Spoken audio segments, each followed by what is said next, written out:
Ils prétendent combattre pour l'islam, pourtant, ils bafouent toutes les règles de cette noble religion. Ils tuent aveuglément, souvent même dans des lieux saints, où des croyants musulmans comme chrétiens sont lâchement massacrés pendant le culte. Ils violent aussi, volent et pillent les pauvres populations. Eux, ce sont ces bandits autrement désignés sous l'appellation de groupes terroristes. Ces entrepreneurs du mal ont aussi l'une de leurs bassesses les plus interpellatrices dont on parle pourtant peu, l'alignement des bambins dans leur rang, exposant ainsi ces êtres fragiles à tous les types de dangers.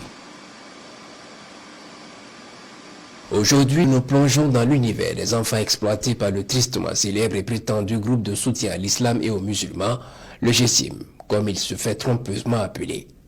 Des enfants arrachés de l'affection de leur mère par le GESIM pour en faire des combattants que nos vaillantes forces combattantes ont sauvés au cours de leurs brillantes opérations. Ridwan, il n'a que 9 ans. Pour son jeune âge, ce jeune homme a une histoire contrariante.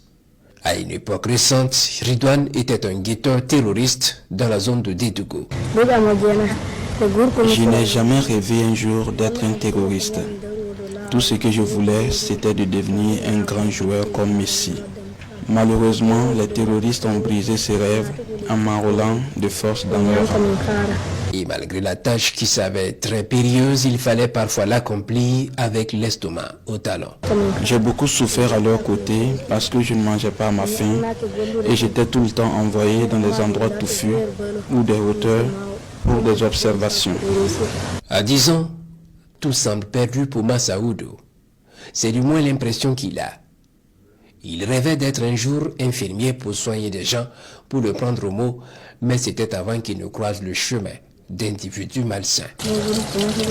Je suis un ancien membre du groupe terroriste Nusra, où je jouais le rôle de guetteur et opérateur radio. Mon enrôlement dans le terrorisme fait suite au déguerpissement de mon village par les éléments de Nusra.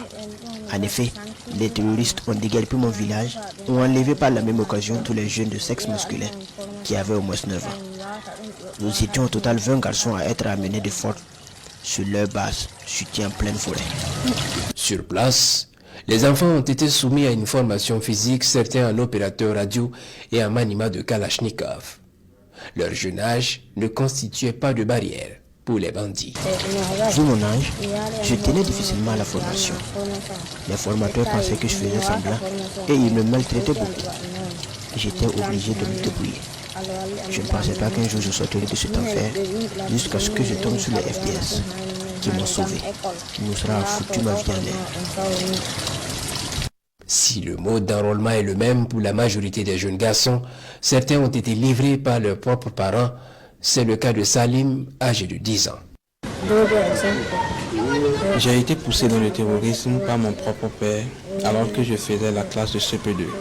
Comme tous les autres terroristes, j'ai subi une formation terroriste qui a duré 3 semaines. Les terroristes ont brisé mon rêve de devenir un enseignant. Salim a passé 2 ans au sein du groupe terroriste comme guetteur avant d'être sauvé grâce au professionnalisme des forces de défense et de sécurité. Et quid de Momoni? Il rêvait de devenir pilote, ce qu'il appelle chauffeur d'avion. Il a 12 ans. Ce sont des âmes innocentes qui voient leur rêve brisé, celui de devenir un grand docteur, un enseignant, un pilote, pour ne citer que cela.